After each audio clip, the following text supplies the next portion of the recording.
Voy a presentar entonces al doctor Sergio Dubove, nuestro próximo orador. Sergio Dubove es abogado y nos va a hablar de un tema que es muy interesante, que tiene que ver exactamente eh, con el tema del feminismo combativo y negacionismo de la alienación parental. Así que Sergio, te cedo si querés presentarte algo más vos, porque fui muy corto, solamente dije abogado. Te- Te agradezco, no hacen falta más presentaciones, te limitaste a decir lo peor de mí, que es que soy abogado.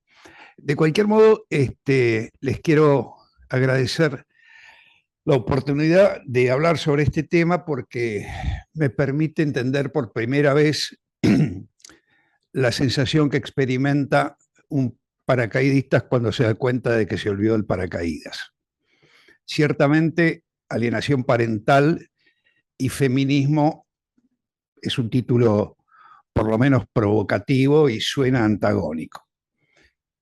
Pero la única manera de superar estos antagonismos que aparentemente involucran posiciones irreconciliables es plantearlos con claridad, con franqueza y con transparencia.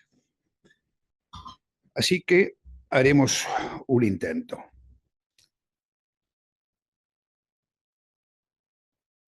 En primer lugar, vamos a tratar de sacar esta discusión del terreno de lo lingüístico, de lo terminológico, porque si no terminamos enredados en una trampa semántica y no aclaramos términos, pero no aclaramos conceptos. Una pregunta que es casi obvia, pero que en los hechos demuestran que es bastante más compleja que lo que la formulación indica. ¿Qué es el feminismo? ¿Todo lo que llamamos feminismo es feminismo? Yo creo que no.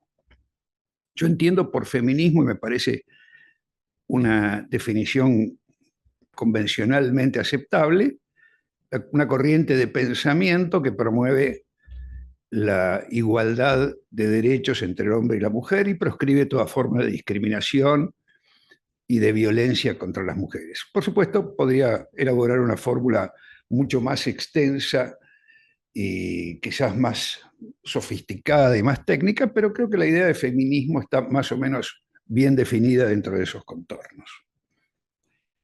Ahora, se emplea también la palabra feminismo para describir otras corrientes sectarias, beligerantes, combatientes, que tratan de promover de manera iracunda y hostil la enemistad de géneros y que ven la defensa de los derechos de las mujeres como una actividad esencial naturalmente beligerante y que encuentran solamente el escenario apropiado para la promoción de los derechos de las mujeres aquel que involucra la denigración de los hombres bajo la calificación de machistas o como se está llamando más modernamente, neomachistas, refiriéndose a formas un poco más sofisticadas del machismo que la tradicional.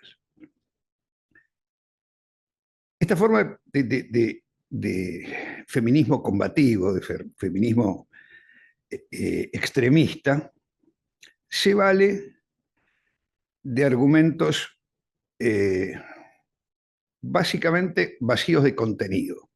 Están normalmente asociados a la promoción de un lenguaje de época, con el empleo frecuente de palabras como empoderamiento, visibilización, la prédica de una liturgia eh, lingüística que conocida como lenguaje inclusivo, como confiriéndole, asignándole a una vocal el poder de definir la identidad de una persona, eh, con desarrollando una tarea de patrullaje social para encontrar en cualquier acto de la vida cotidiana una conducta micromachista, lo que lleva a imaginar raíces comunes entre un femicidio y un simple primero las damas. Y a mi juicio, sobrevalorando el concepto de autopercepción, como si la percepción pudiera alterar la identidad esencial de las personas. Por suerte, estoy bien acompañado en esta observación respecto de la autopercepción por alguien que casualmente lo dice desde la más extrema izquierda, de la izquierda estalinista del siglo XX, y que debe ser probablemente uno de los 10 intelectuales más encumbrados del siglo pasado, cuando antepuso la existencia a la esencia. Me estoy refiriendo al fundador del existencialismo, que claramente indica en esta frase apocopada una teoría, desarrolla en esta frase apocopada una teoría que 70 años después de ser formulada tiene toda la vigencia. De esa manera, a partir de estos conceptos formales del feminismo jacobino, se incorpora el repudio de la existencia de la alienación parental a un kit de progresismo que pareciera ser indispensable en la cartera de la dama y el bolsillo del caballero, como decían los vendedores ambulantes. Primera conclusión, apoyo fuerte, enfáticamente el feminismo tal como intenté describirlo, y respeto hasta donde lo merezca el feminismo combativo, pero no le asigno representatividad con respecto al pensamiento feminista.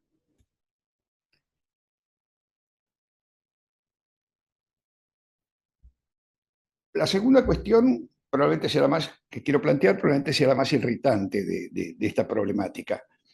¿Por qué le adjudicamos al feminismo confrontativo un rol preponderante en la negación de la alienación parental? Creo que, bueno, y otra pregunta asociada a la primera, es por qué coloquialmente se adjudica el rol de alienadora a la madre, el rol de alienador al padre. Las dos preguntas tienen una respuesta casi estadística. Con respecto a la primera, ¿por qué le adjudicamos esta conducta al feminismo? Porque en toda la comunicación que observamos, desde la panfletaria, pasando por la literaria y llegando a la académica, toda la comunicación, toda la documentación a la que hemos tenido acceso, fusiona la ideología feminista extrema con la proscripción de la teoría de la alienación parental. No hemos visto opiniones independientes que critiquen el concepto de alienación parental sin promover el feminismo combatiente. En cuanto a la adjudicación a las madres del rol de alienadoras, la explicación es casi lineal. Hay algunas estadísticas que varían según el lugar, según el país del mundo. En la Argentina, según la jurisdicción judicial de que se trate, pero no más del 10% en no más del 10% de los casos se le encomienda la custodia de los hijos al padre. En el promedio, el 90% de las encargadas de, bajo las diferentes denominaciones, de cuidar, de ser, de tener a su cargo la guarda o la custodia de los hijos, son las madres. Y solo el 10% los padres. Esto no es necesariamente un prejuicio feminista. Hay que reconocer que muchos padres no piden la custodia de los hijos, reclaman un régimen, lo que antes se llamaba visitas, reclaman una comunicación más frecuente, más fluida, pero en general no piden la custodia o cuidado personal exclusivo de los hijos. Si lo hacen, en el momento menos inoportuno procesalmente hablando, que justamente cuando sufren alguna medida cautelar que les prohíbe todo contacto. Pero siendo las madres quienes están en contacto habitualmente, quienes tienen la custodia efectiva de los niños, es razonable que sean ellas las que estén en condiciones de desplegar una estrategia de alienación parental en perjuicio del progenitor que está menos presente. Igual, hay una buena cantidad de casos de alienación parental ejercida por el padre en perjuicio de la madre. No es un fenómeno que ocurre en un solo sentido. Pero, de nuevo, la experiencia judicial indica que la mayor parte de los casos son las madres las alienadoras. Esto tampoco es un prejuicio antifeminista, sino que es la consecuencia de la mecánica de los acontecimientos.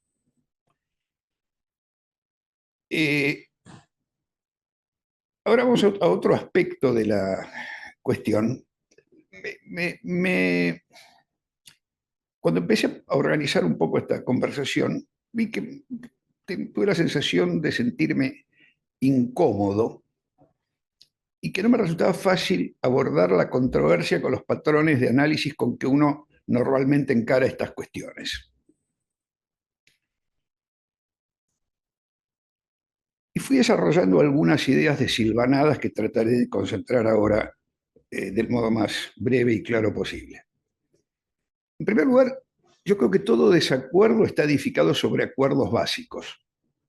Hay acuerdos formales sobre los cuales se desarrolla el desacuerdo. Por ejemplo, la definición del objeto de la discusión, cierta homogeneidad formal en la construcción de los argumentos, la formulación de dos o más valoraciones diversas sobre el mismo hecho y la existencia de un nexo lógico entre la argumentación y la conclusión. Así, respetando lo que serían, traspolando esto a una competencia deportiva, los dos equipos tratan de ganar, uno trata de derrotar al otro, pero los dos deben seguir las mismas reglas para alcanzar ese objetivo. Eso no pasa en la discusión entre alienación parental y feminismo. O mejor dicho, no pasa en las actitudes negacionistas del feminismo extremo con respecto a la alienación parental. El efecto mariposa de Lorenz es más una alegoría que una verdad científica, no es una verdad científicamente rigurosa, es una buena metáfora, especialmente en un marco globalizado. Pero sería ridículo, por ejemplo, contestar son las 8:20 cuando alguien nos pregunta de qué murió Napoleón. Esto es manifiestamente ridículo. No tan manifiestamente, quizás con un poco más de glamour intelectual, es igualmente ridículo sostener que la alienación parental es una herramienta de protección de los pedófilos. No encontramos nexo, ni siquiera un nexo equivocado entre la premisa y la conclusión. No encontramos de qué manera, creando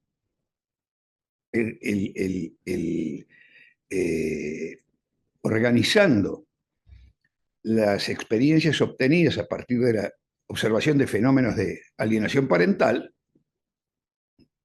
puede llegar a esa conclusión. ¿De qué manera se puede conceder impunidad a un pedófilo imputando la alienación parental al otro progenitor del niño involucrado?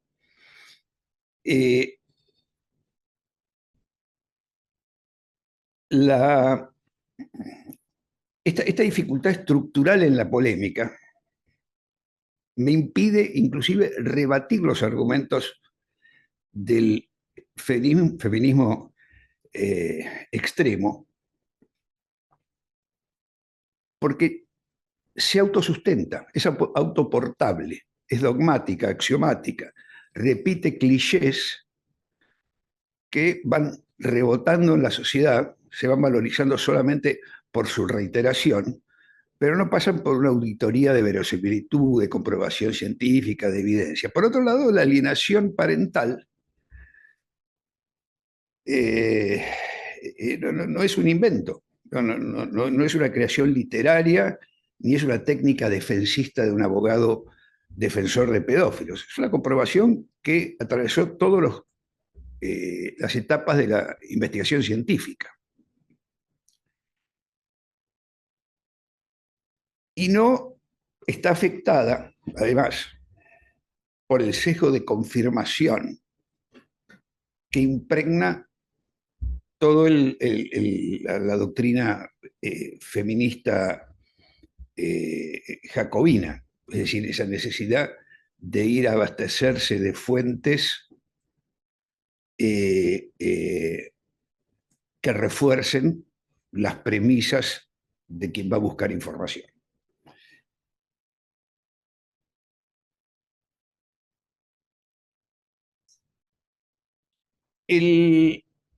De tal modo que tenemos enfrentadas acá dos posiciones. Una de raíz teórica, apoyada en evidencias científicas y desarrollada científicamente. La otra es una especie de credo terraplanista que se difunde porque forma parte del stock argumental de una corriente de pensamiento que va más allá del tema que pretende estar explicitando.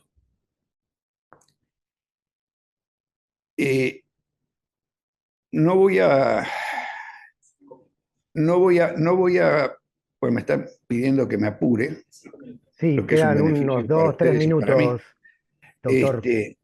No voy a decir nada nuevo ahora ni en lo que quede de la charla, pero repasemos rápidamente los argumentos satánicos de los que se vale el negacionismo. Son argumentos de dos grandes categorías. Uno, como los abogados decimos, argumentos ad hominis, argumentos que critican al creador que no es el creador, ahora vamos a ver, de la teoría de la alienación parental, originariamente denominada durante algún tiempo síndrome de alienación parental, Gardner, a quien acusaban de haber sido sargento en la guerra, de haber recibido denuncias de pedofilia, de haber sido pedófilo, de haberse suicidado. Es cierto que se suicidó, como tantos otros personajes célebres, y la elección no alteró la obra buena o mala del suicida. No recibió una sola denuncia de pedofilia y a partir de una descontextualización de algún trabajo de él, que aclaró con su proverbial erudición el doctor Mizrahi, se lo presentó como defendiendo la pedofilia, como promoviendo la pedofilia como una modalidad, una orientación sexual legítima. Cuando él nunca dijo eso, no hay un solo texto de Gardner que sostenga eso. Por otro lado, pese a que, digamos, tiene, por algo así, la patente de invención de la alienación parental, no fue el primero en formular la teoría, aunque haya sido de forma más embrionaria. Ya en 1977, Tucker y Cornwell describieron un caso de lo que se llamaba locura compartida, folie deux, que era justamente la alianza entre el progenitor alienante y el hijo este, alienado. Posteriormente, Duncan, Wallerstein, Kelly desarrollaron lo que se llamaba el síndrome de Medea, en que describía los casos en que el padre o la madre descargan todas sus frustraciones con agresividad hacia su descendencia. También se encuentran manifestaciones de alienación parental en el síndrome de Munchausen, que desarrolló en 1977 Meadow. Bueno, quiero decir, no debe imputarse al perverso perfil que describen en Gardner la presunta falsedad de la alienación parental. Eh, creo que tengo que ir terminando, aunque realmente el tema da Sí, para doctor, bastante más. doctor Sergio, hay mucho para más, pero los tiempos de Zoom son tiranos, del seminario son tiranos. Está súper interesante y sí, habría que ir redondeando, por favor. Bueno, cómo no. Voy a eh, terminar con una reflexión que va a ser todavía menos erudita y menos culturosa que lo que fue el resto de la conversación. Solamente quien tuvo contacto directo con un padre o una madre que se ven injustificadamente privados del contacto con su hijo, puede percibir, no sentir, percibir el dolor desgarrante, inconsolable, permanente de la mutilación. No hay objetivo más importante para un pensador, un creador, un científico, un investigador que promover la felicidad y el bienestar del hombre. Si esos dos conceptos no se ensamblan y la tarea del investigador y del científico eh, lleva de algún modo a justificar la mutilación de la parentalidad, realmente quien actúa de esa manera debería llamarse, refugiarse en la dignidad del silencio, cosa que voy a hacer yo ahora mismo. Les agradezco mucho, que tengan buenas tardes. Gracias, doctor Sergio Dubove. Vamos a alguna pregunta, que hay varias, la verdad, muchas personas este, con muchas inquietudes. Aclaro porque hay muchísima inquietud respecto si va a quedar grabado el seminario. Sí, queda grabado, después vamos a pasar en la página. Queda, lo van a poder repasar y seguir investigando y consultando. Una pregunta acá dice, ¿la ideología de género es una construcción del feminismo beligerante? Eh, las respuestas genéricas eh, pecan de generalidad. Yo diría que la ideología de género es una corrupción de la perspectiva de género. La perspectiva de género tiene raíces convencionales, es decir, está consagrada en varios tratados internacionales que forman parte de nuestro plexo constitucional, en el propio Código Civil y Comercial, pero la perspectiva de género, a diferencia de la ideología de género, no es una conducta militante. La ideología de género es militante. La perspectiva de género tiende a tener en cuenta vulnerabilidades, por decirlo de un modo más o menos llano. Gracias, doctor. Vamos a ver ahora si hay alguna otra pregunta para responder de manera, bueno, excelente exposición, muchas felicitaciones. ¿Cuándo se recomienda? Voy a leer una, demostrar la alienación parental en un juicio, pero esa a lo mejor no sé si querés contestarla, Sergio, o voy a otra Yo cortita. contesto lo que dicen, lo que no escuché es la pregunta. Perdón, perdón. ¿No se me escucha bien? Ahora, Ahora sí, ¿la perspectiva de género va en contra de la igualdad ante la ley? Vamos con esta y después cortamos ahora. no, a ver, no, como concepto general no. Pero estos son cuestiones muy genéricas que solamente pueden definirse con precisión en casos particulares. El principio de igualdad de la ley, y esto es un principio antiquísimo, generalmente se desarrolla como igualdad para los iguales en situaciones iguales. Es decir, no todos son iguales sin distingo, son iguales para los que están en situaciones iguales y para los que objetivamente son idénticos. Pero justamente la